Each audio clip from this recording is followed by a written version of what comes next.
CBS News campaign reporter and attorney Katrina Kaufman on Team Trump. But first, let's talk to CBS campaign reporter Nidia Cavazos. She's following Team Harris. Nidia, Harris really depending on some star power. What's her argument to voters today?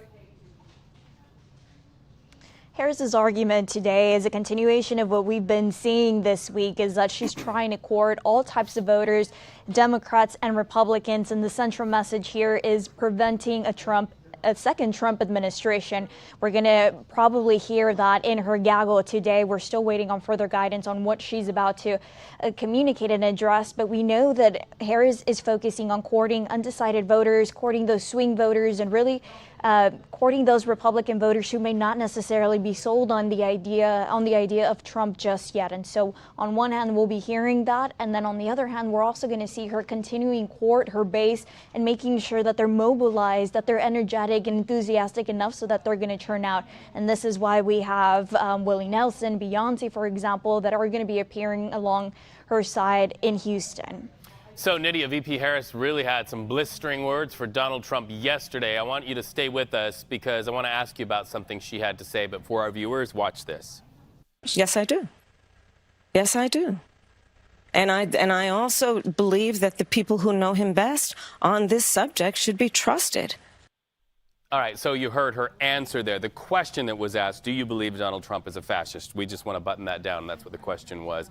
So, Nidia, Democrats and the Harris campaign are really focusing in on these comments. They're also talking about the comments of John Kelly in that Atlantic article. How are they going to use these in the days to come to really boost Harris's argument that she has the level head to become the president of the United States?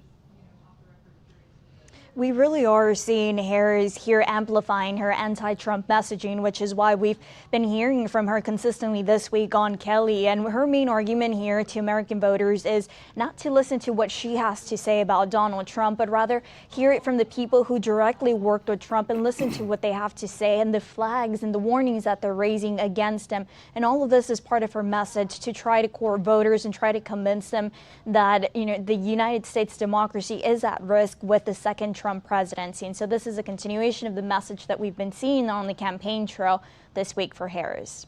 Messages and also themes, and I think things that we're going to see in the history books in the years to come, and that is Republicans stepping forward to back a Democrat for president, and the many reasons they say why. Today, another noticeable endorsement for VP Harris, this time former GOP Congressman Fred Upton.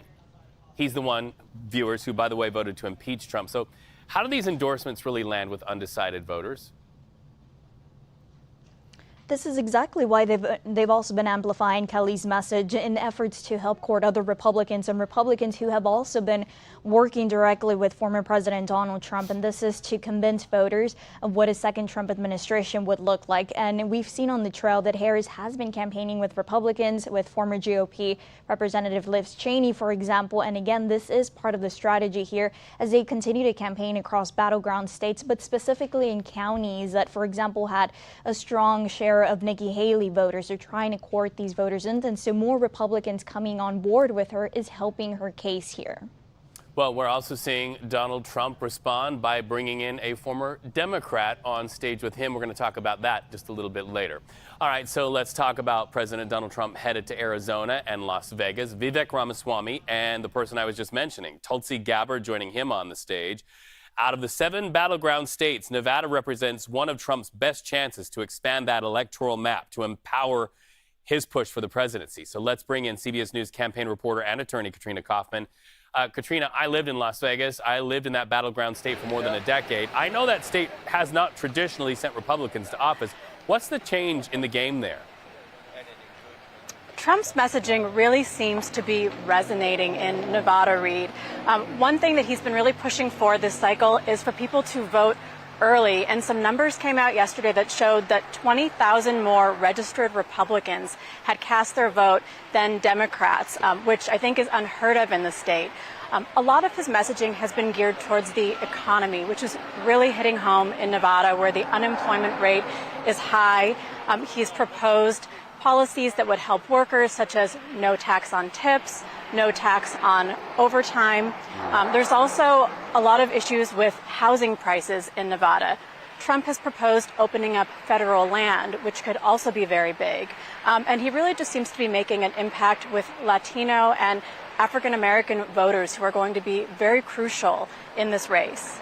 So let's talk about those John Kelly comments about his former boss, Donald Trump.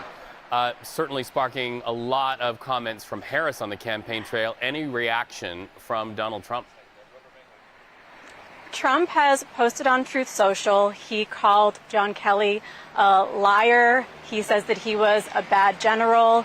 He's really denying these stories and defaming Kelly in a lot of ways. He says that he no longer wanted Kelly's advice when he was in office and told him to move on. Kelly is a four-star general who worked very closely with Trump and is now making these claims that he thinks that Trump meets the definition of a fascist, that Trump thinks that Hitler did good things, and that he perceives that Trump values loyalty to himself over loyalty to the Constitution.